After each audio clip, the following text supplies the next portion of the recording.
Va-t-il y avoir un crack suite à l'éclatement de la bulle de l'IA d'ici quelques jours ou d'ici quelques semaines? Dans cette vidéo, je vais vous parler des cracks boursiers. Comment faire pour vous y préparer et surtout comment faire pour en profiter au maximum quand il aura lieu. Donc, tout d'abord, est-ce qu'il va y avoir un crack d'ici quelques jours, quelques semaines? Comme on peut voir sur cet article des Échos, les bourses asiatiques donnent-elles le coup d'envoi à l'éclatement de la bulle de l'IA? À Tokyo, Séoul, encore Taipei, la quasi-totalité des groupes liés à l'industrie de l'intelligence artificielle qui sont fabricants de composants, opérateurs de plateformes de l'IA ou investisseurs spécialisés ont vu ce mercredi la valeur de leurs actions shooter lors devant. Également, nous avons Michael Burry qui est mise gros sur une chute de l'IA et notamment de Nvidia en bourse.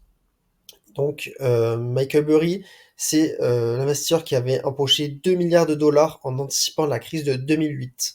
Il y a d'ailleurs un film qui retrace tout simplement ce qui s'est passé. Le film, c'est The Big Short. Je vous recommande si vous ne l'avez pas vu.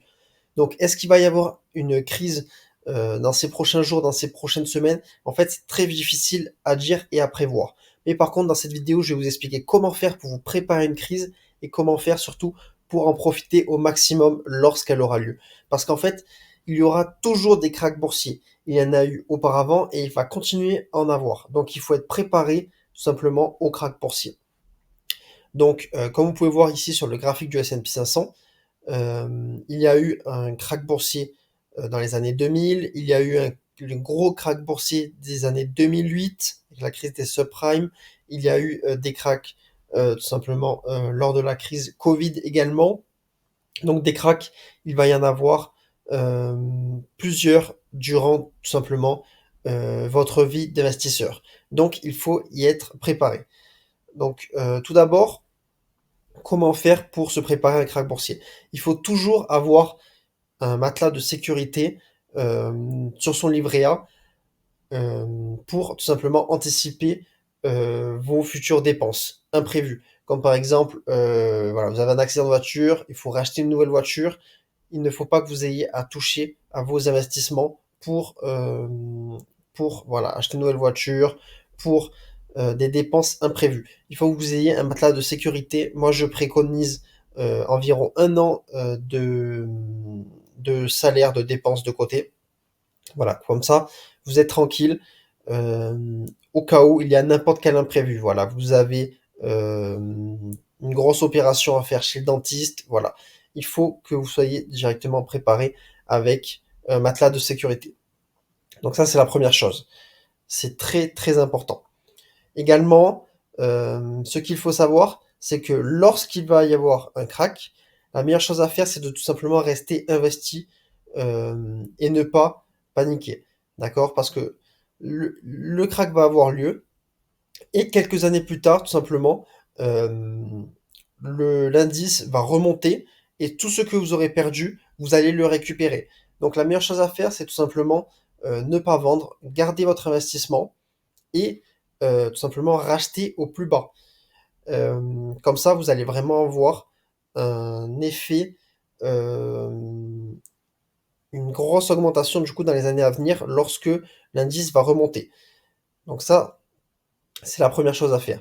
Donc tout simplement, lorsqu'ici en 2008, le S&P 500 a chuté, la meilleure chose à faire pardon, ici en 2008, la meilleure chose à faire si par exemple vous investissez en DCA, c'est de continuer votre DCA, même pendant la crise. Et c'est surtout pendant la crise qu'il faut investir en fait. Il- La meilleure chose à faire, c'est tout simplement d'avoir des liquidités également en cash à n'importe quel moment pour pouvoir réinvestir au cas où si jamais il y a un crack. Donc ne mettez jamais 100% euh, de votre patrimoine directement dans des ETF ou en investissement. Il faut toujours que vous ayez un petit peu de cash de côté pour le matelas de sécurité et pour réinvestir en cas de crack comme ici. Parce qu'en fait, si vous faites du DCA, la meilleure chose à faire, c'est tout simplement, voilà, vous continuez à investir même lorsque ça chute, vous continuez à investir. Et si jamais vous avez des liquidités, comme c'est ce que je vous recommande, vous investissez plus lorsqu'il y a des cracks, d'accord? Vous essayez d'investir au maximum, parce que lorsque ça va remonter, vous allez avoir un énorme pourcentage de gain et vous allez tout simplement lisser en fait votre moyenne d'achat euh, sur du long terme. Et du coup, vous allez la faire baisser, votre moyenne d'achat. D'accord? Donc, ça, c'est vraiment une des très bonnes choses à faire. Après, où est le bas? Justement, on peut pas le savoir. Donc, la meilleure chose à faire, c'est de continuer à investir en DCA, mois après mois, et surtout, d'augmenter ce DCA. D'accord? Ne mettez pas, si vous avez 10 000 euros à réinvestir durant une crise, ne mettez pas 10 000 euros le premier jour de la crise en réinvestissant, d'accord? Vous essayez de faire petit à petit. Donc, si vous faites du DCA, vous continuez mois après mois en augmentant tout simplement l'investissement. Et si par exemple vous avez juste des liquidités, vous pouvez faire des investissements par exemple en 5 fois. Voilà, vous investissez lors des premières semaines de crise, puis vous continuez à investir une semaine après, puis un mois après, et comme ça vous essayez d'avoir plusieurs points d'entrée en investissant toujours la même somme. Donc ça peut être également intéressant à faire. Parce que voilà, lorsque ça va remonter, vous allez être gagnant. Surtout, ce qu'il faut faire, du coup, lors des cracks, c'est de ne pas paniquer. Voilà, vous ne vendez pas, c'est pas la peine. Parce que ceux qui vont vendre, euh, par exemple ici, bah, du coup, ça va vraiment être dommage. Ils auront perdu beaucoup d'argent, alors que s'ils avaient patienté, bah, du coup, ils auraient gagné de l'argent sur du long terme. Donc ça, c'est la première chose à faire, ne surtout pas vendre son investissement. Voilà.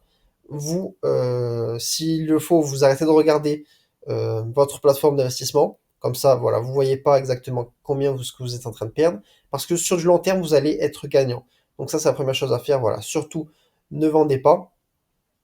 Euh, voilà, vous continuez à investir durant le crack. Également, euh, ce qu'il faut faire, c'est tout simplement, voilà, être préparé en amont.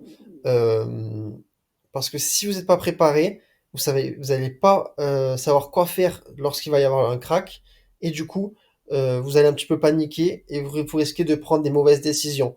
Donc, comme je vous l'ai dit dans cette vidéo, les meilleures choses à faire, voilà, c'est un matelas de sécurité, c'est de continuer à investir même malgré le crack et surtout lorsqu'il y a le crack pour tout simplement sur du long terme, voilà, être largement gagnant. Parce que c'est lorsqu'il y a des grosses crises comme la crise de 2000 et la crise de 2008 que votre portefeuille va augmenter euh, très largement dans les années futures. Également lors de la crise du Covid. Parce que tout simplement, le rebond qu'il va y avoir après la crise va être très important. Également, il y a un autre indice que vous pouvez surveiller pour savoir quand est-ce que ça vaut le coup d'investir. C'est tout simplement le VIX. Donc c'est un indice de volatilité. Au milieu, lors des années 2008, le 28 novembre 2008, le VIX était à son maximum. Et lorsque le VIX est très haut, en fait, ça peut être très intéressant d'investir. Tout simplement parce qu'en fait, ça veut dire qu'il y a une grosse crise qui a lieu. Donc, lorsqu'il y a une grosse crise, les marchés sont au plus bas, c'est le moment d'investir.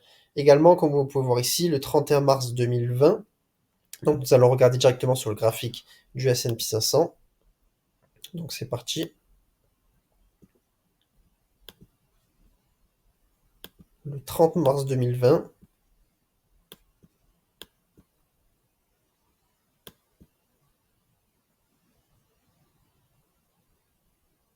Voilà, c'était par ici.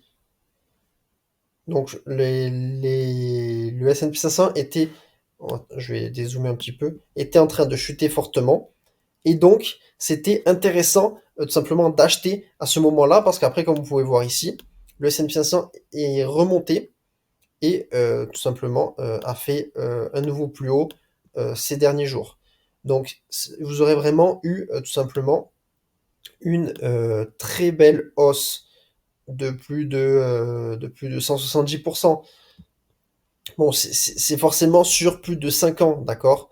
Mais vous aurez eu une très très belle hausse.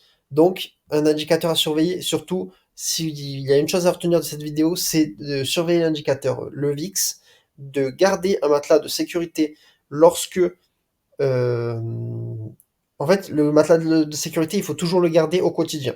Il faut toujours avoir au minimum 6 mois à 12 mois d'économie de côté. Et également, il faut avoir du cash pour réinvestir en cas de crise. Investir, c'est très bien, notamment sur des ETF, mais il faut toujours voilà, garder un peu de cash au cas où lorsqu'il y a une crise pour pouvoir tout simplement réinvestir au maximum. Voilà. Dans la description, je vous mettrai le lien de Fortuneo et de Linksea qui sont de très bonnes plateformes pour investir. Vous avez un code bonus, un code de parrainage si vous passez par ces liens avec de très jolis bonus en ce moment, donc n'hésitez pas à checker. Voilà, c'est tout pour la vidéo. Dites-moi en commentaire quelle est votre stratégie si jamais il y aura quand est-ce qu'il y aura un crack plutôt. Et surtout, dites-moi, est-ce que vous pensez qu'il va y avoir un crack dans les prochaines semaines suite à l'éclatement de la bulle de l'IA? Voilà, c'est tout pour la vidéo. Merci de l'avoir regardé. Je vous dis à la prochaine pour une prochaine vidéo. Allez, bye, ciao.